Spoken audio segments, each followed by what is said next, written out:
기자라는 직업을 가진 사람은 어떤 사람인가? 질문하는 사람입니다. 그런데 그 질문하는 기자를 향해서 무례하다 이런 말이 나왔습니다. 어디서 나왔겠습니까? 대통령실에서 나왔습니다. 감히 기자한테 무례하다 이런 말을 할 수 있는 데는 이 무도한 정권, 윤석열 정권의 대통령실에서나 나올 수 있는 말이죠. 이 정권은 정말 이 듣보잡 정권 아닙니까? 쓰레기 정권, 무도한 정권, 무식한 정권이니까 이런 말이 새삼스럽지도 않지만 공식 석상에서 대통령에게 질문한 기자를 향해서 무례하다? 정말 누가 무례한지는 국민들이 더 잘 아실 겁니다. 지금 이 나라에서 가장 무도한 인간이 누굽니까? 그것은 말을 안 해도 아는 거 아닙니까? 바로 윤석열이잖아요. 싸가지 없고 무도하고 앞도 뒤도 없는 인간, 정말 옆에 있으면 뒤통수라도 한 대 갈겨버리고 싶은 인간, 건방진 인간이 바로 용산에 또아리를 틀고 있는 그 사람입니다.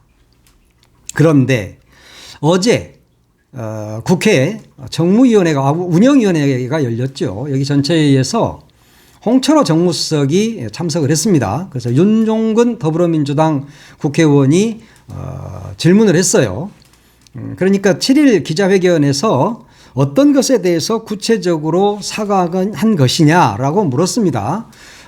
그때 기자가 그렇게 물었는데 대통령이 답변을 못했다. 뭐 때문에 사과한 거냐라고 이제 윤종근 의원이 지난 7일 기자회견 문제를 이야기를 하죠.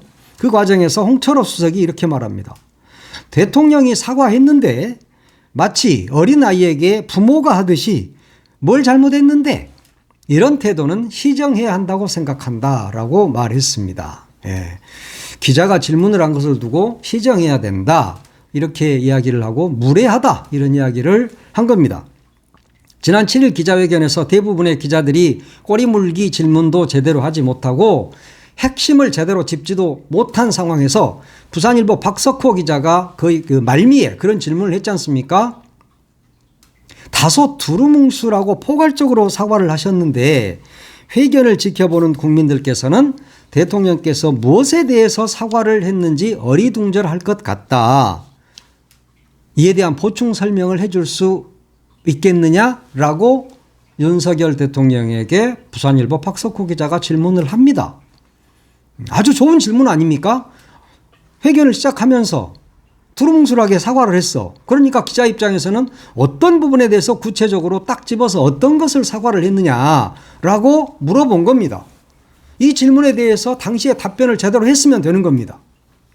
그런데 대통령은 이 질문에 대해서 제대로 된 답변을 하지 않았습니다. 그래서 기자가 구체적으로 어떤 부분에 대해서 사과를 하신 겁니까? 라고 물어본 것은 마땅한 질문이죠. 가장 좋은 질문이죠. 김건희 주가 조작에 대한 사과인지 아니면 김건희 윤석열의 공천 개입에 대한 사과인지 당선 취소가 될 수 있는 비밀 사무소를 운영한 것에 대한 사과인지 맨날 거부권만 행사한 것에 대한 사과인지 구체적으로 무슨 사과다 무슨 건에 대해서 내가 국민 여러분께 사과드린다라고 말을 해야 되는데 그것을 않고 그냥 대체로 그냥 사과드린다 이러니까 기자가 물어본 거예요. 그랬더니 무례하다? 대통령실은 당시에도 곧바로 입장을 냈었죠. 박석호 기자에 대해서 대통령에 대한 무례라고 생각한다. 이런 태도는 시정돼야 된다 이렇게 말했습니다. 네가 선생이야? 기자를 가르치려고 들어? 무례하다. 시정돼야 된다? 그때 당시도 그렇게 이야기했는데 어제 홍철호도 그런 이야기를 한 겁니다. 그러니까 대통령실은 기자의 질문에 대해서 무례하다라고 판단을 한 겁니다. 민주공화국에서 기자가 국민을 대신해서 질문을 한 것을 놓고 무례하다고 한다면 기자 언론 다 없애고 관보만 만들면 되잖아요. 응? 박정희 때 동아일보 때려잡고 자기 좋아하는 언론들만 키웠지 않습니까? 전두환이도 일도 일사라고 해서 다 통폐합하고 각 시군에 각 그 도에 언론사 하나만 두고 자기가 장악을 했지 않습니까? 그러면서 그 더러운 정권을 유지한 것이 전두환 정권이야. 그런데 윤석열도 그 전두환 정권을 지금 따라가고자 하는 것입니까? 물론 그 일은 전두환보다 더 할 수도 있어요. 지금. 어차피 지금 언론 자유니 뭐니 해도 이미 언론은 장악되어 있지 않습니까? 그렇지만 대한언론, 유튜브 언론 이런 데서 기계 있는 기자들이 나서서 정권을 견제하고 있는데 이를 두고 무례하다? 그리고 부산일보 기자가 질문한 것이 잘못됐습니까? 그걸 무례하다고 이야기를 또 국회에 나와서 그렇게 대통령실 관계자가 이야기를 한다면 이 정권은 언론을 탄압하는 정권이 맞다. 그렇게 볼 수밖에 없습니다. 이 건방진 정권을 어떻게 해야 됩니까? 반드시 철퇴를 가해야 합니다. 끌어내려야 합니다. 이제 더 이상 보고 있을 수만은 없지 않습니까? 전 정권 죽이기, 뭐 제1야당 대표 죽이기, 정적 제거, 뭐 이런 데만 지금 혈안이 돼 있는 거 아닙니까? 또 뭐 사드 배치와 관련해서 문재인 정권을 또 수사를 감사를 한다고 그러는데 이놈의 정권은 도대체 맨날 전 정권을 어떻게 때려잡을까만 연구를 하고 있나 봐. 몇 명이 모여가지고 술 처먹고 골프 치면서 생각한다는 것이 문재인 정권 죽이기. 문재인 정권이 끝난 지가 언젠데. 예? 문재인 정권이 정말 잘했으면 윤석열이가 정권을 잡았겠습니까? 그런 바탕 위에서 네가 정권을 잡은 거잖아요.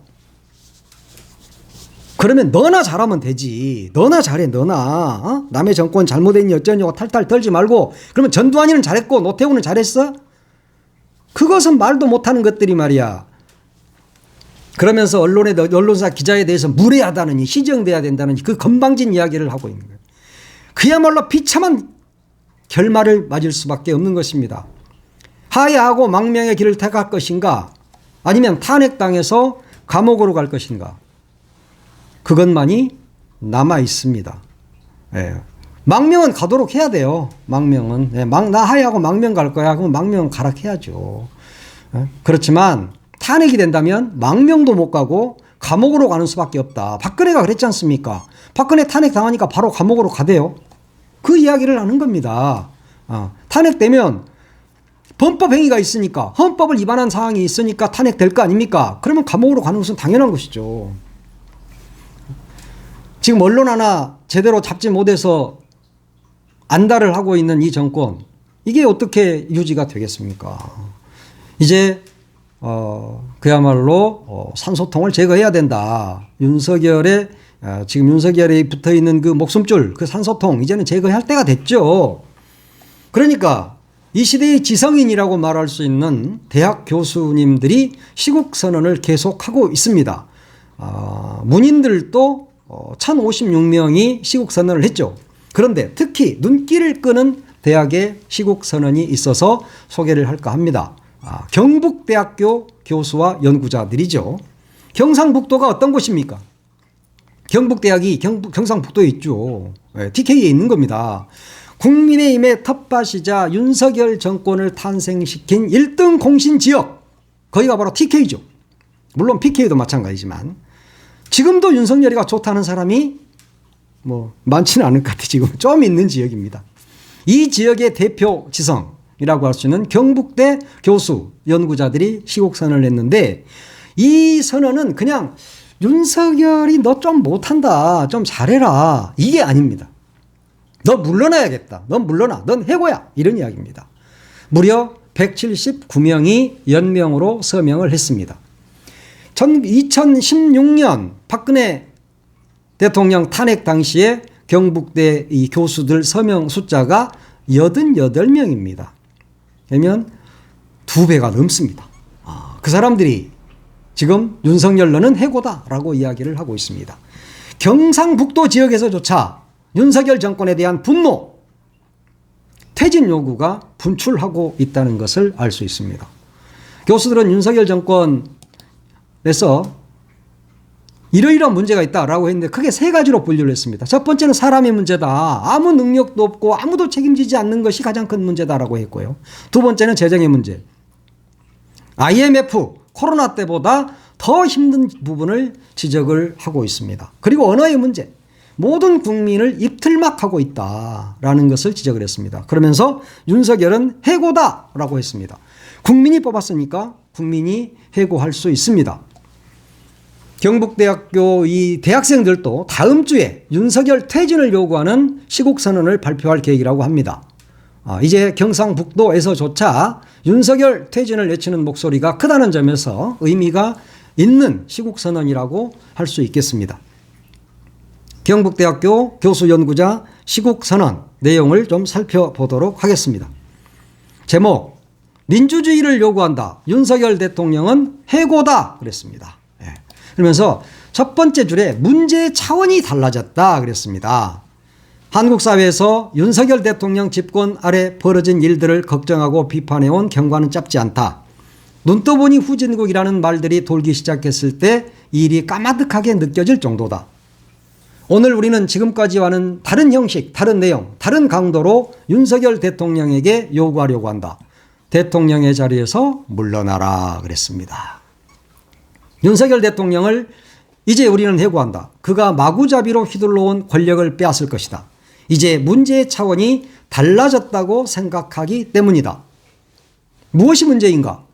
그의 경험, 세계관, 실력, 지식, 감성, 언변, 사고력, 판단력, 정치력, 심지어 유머 감각까지 거의 모든 것이 의심스러웠다. 그가 대통령으로 보여준 것은 과연 무엇이었는가?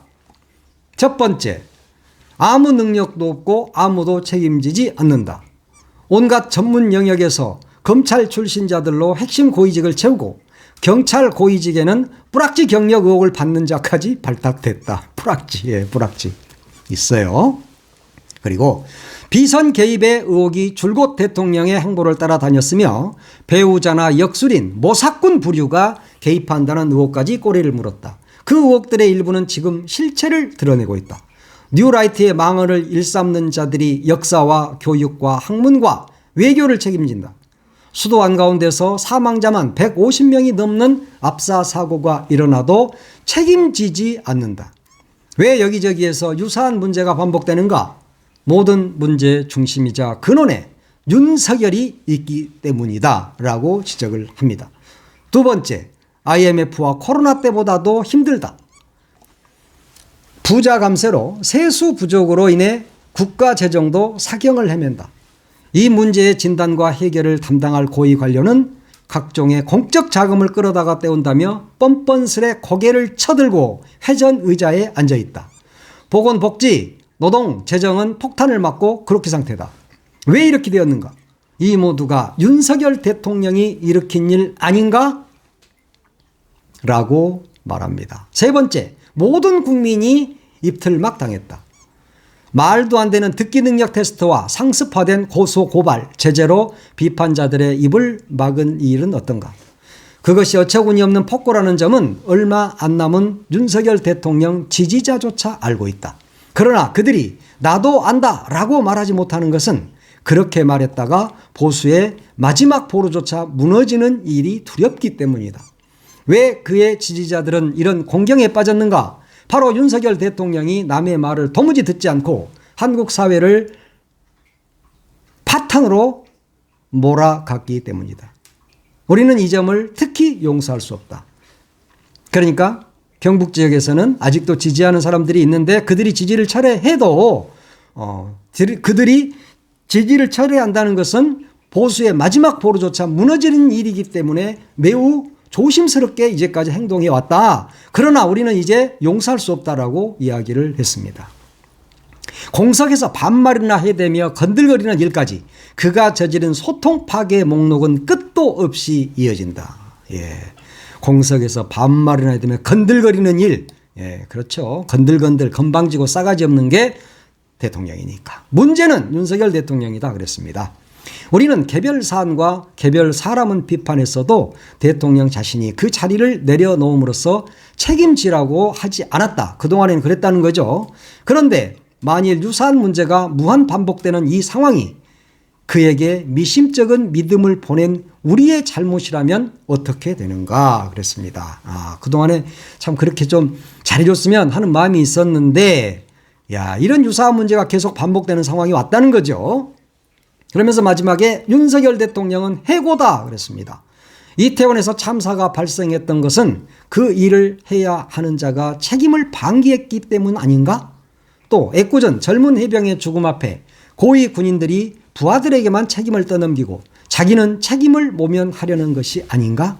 이 모두는 당연히 국정 최고, 최후의 책임자인 대통령의 책임이라고 말했습니다. 말미에 민주주의라고는 없이 국민이 주권자로서 나라의 주인이라는 의식조차 없이 국민의 공복들이 모두 대통령만 쳐다보며 지낸다면 이는 누구의 책임인가? 오늘 우리는 그것이 우리의 책임이라는 결론에 도달했다. 대통령이 책임을 지라고 스스로 책임지지 않는다면 우리가 그 책임을 묻겠다고 했어야만 했다. 그러므로 이 모든 일은 그 실천은커녕 요구조차 하지 않고 대통령 윤석열의 치세를 지나온 우리의 책임이다. 국민의 말을 듣지 않는 대통령은 그 자리에서 물러나야 한다. 말을 듣지도 물러나지도 않는다면 우리가 끌어내릴 것이다. 윤석열 대통령은 해고다.